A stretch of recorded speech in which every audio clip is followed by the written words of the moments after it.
Thank you, Linika ma'am, in Team India Autism and Neurodiversity Summit 2022 for granting me this terrific opportunity to speak at this prestigious gathering here today. It is a huge honor and privilege to be here today amongst all of you to speak on a topic that I feel so passionately about, the power of differentness. Hello, everyone. My name is Rehan Kashyap, and I'm a student of grade 10 at Vasant Valley School, New Delhi. Being an internationally published writer, award winning speaker, and an advocate for destigmatizing disability, I have driven numerous programs around differentness, mental health, and diversity on international and national forums. Representing the growing population of students worldwide who have special needs, I have developed my own brand of empathy. One may say my own superpower that arises from being able to walk for a mile in my fellow students, albeit rather painful shoes. To give you some context, I was born extremely premature and was diagnosed with a medical condition that would cause lifelong mobility issues. My initial medical prognosis was bleak, with doctors telling my parents that I would never be able to sit up and would be lucky if I had a vocabulary of 400 words. Such a limitation wouldn't even allow me to write 10 different phrases, let alone dream of speaking at this prestigious forum today. In this journey of rehabilitation, I have been supported by a thriving community, including my very inclusive school for over a decade now.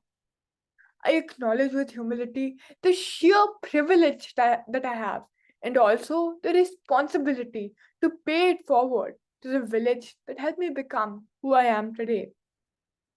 In this process, I've evolved into a staunch believer of using my voice to speak up for those less privileged than me.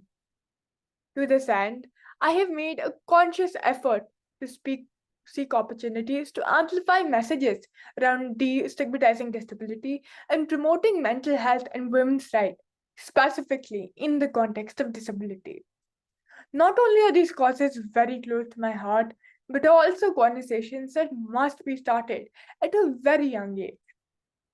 In school, I participated in a poetry writing competition where we were asked to write on the topic of inclusion and diversity. It struck me then that a topic so simple was actually so profound.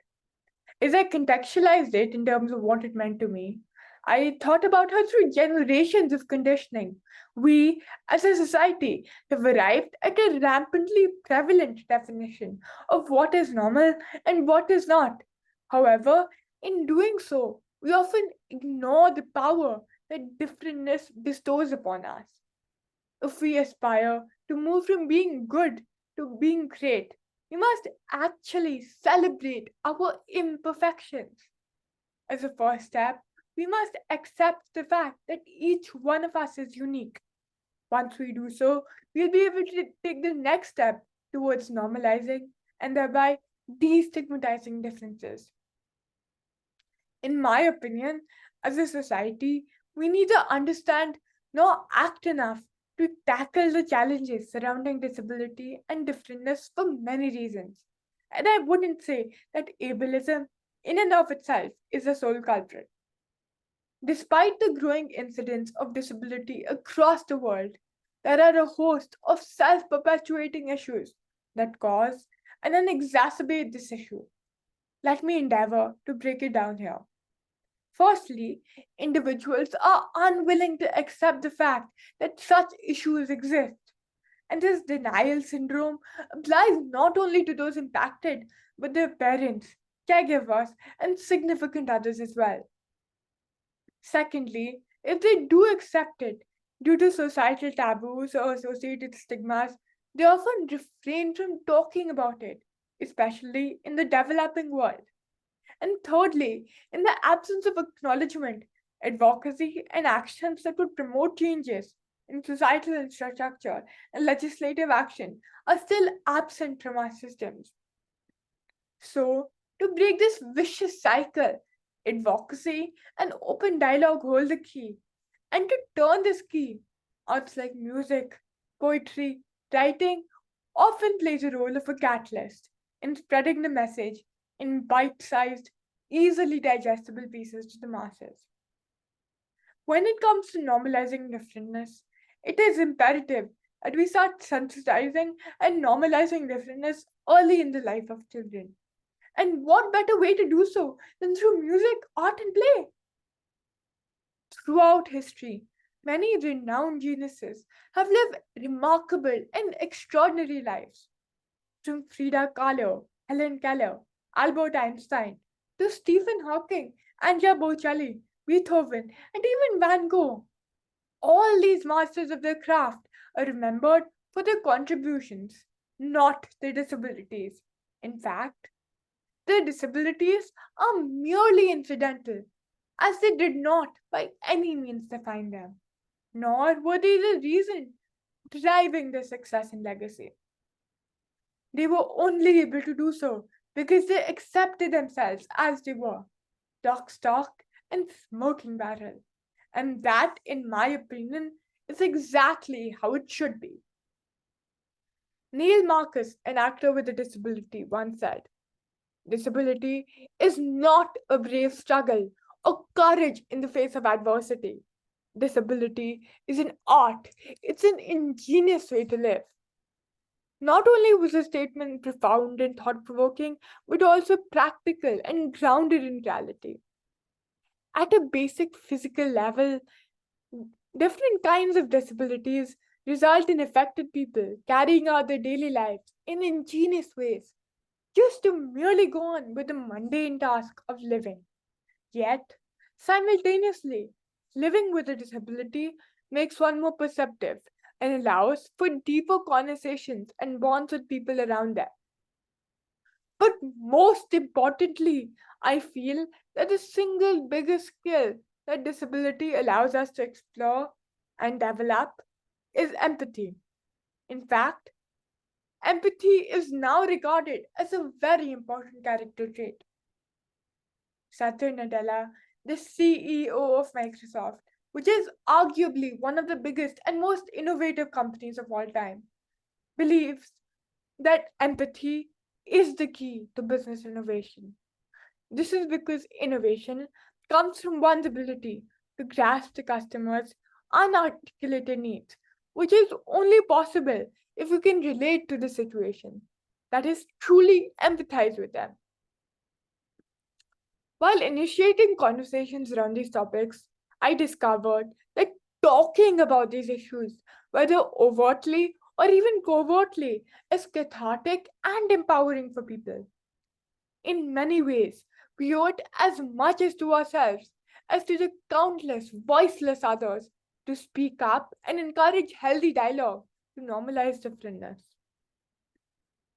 Personally, I believe that even if I can make an iota of difference, it would only be the first step in fostering meaningful, non judgmental conversations and nurturing a positive change.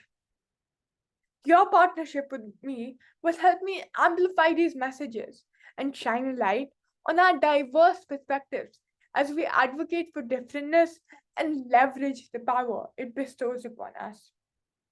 To begin this partnership with a stroke of creativity, I'm in the process of publishing my audiobook, L'Extraordinaire, an ode to the power of differentness, kindness, and empathy. I do hope that it encourages others to look beyond their differentness and enjoy the small victories in everyday life. Taking a leaf out of this book, I am proud to recite my award winning poem, Crooked Lines, an ode to embracing our imperfections in the journey to becoming the best possible versions of ourselves. Crooked Lines. One day, I thought of crooked lines and what they mean to me. You see them all around in life. Just look around and you'll see. To me, crooked lines are perfect and mean that things are right. The beauty of their existence makes me squeal in true delight. Crooked lines, they are so smart with a mind of their own. They go this way, they go that way, so brave and so alone. I feel they tell a story of how life should be lived actually. For perfection is overrated. It doesn't really exist in reality. Crooked lines are like brave people who do not hesitate. Every bend has a tale to tell that is unique and so great.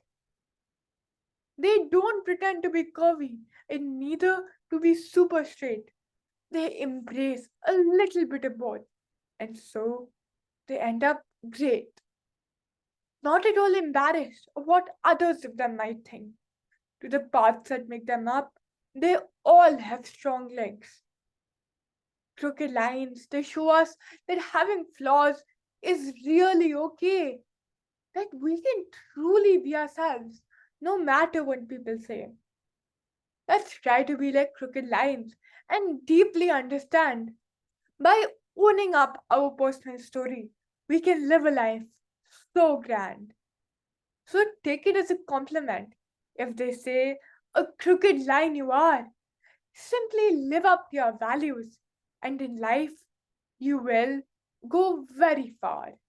Thank you.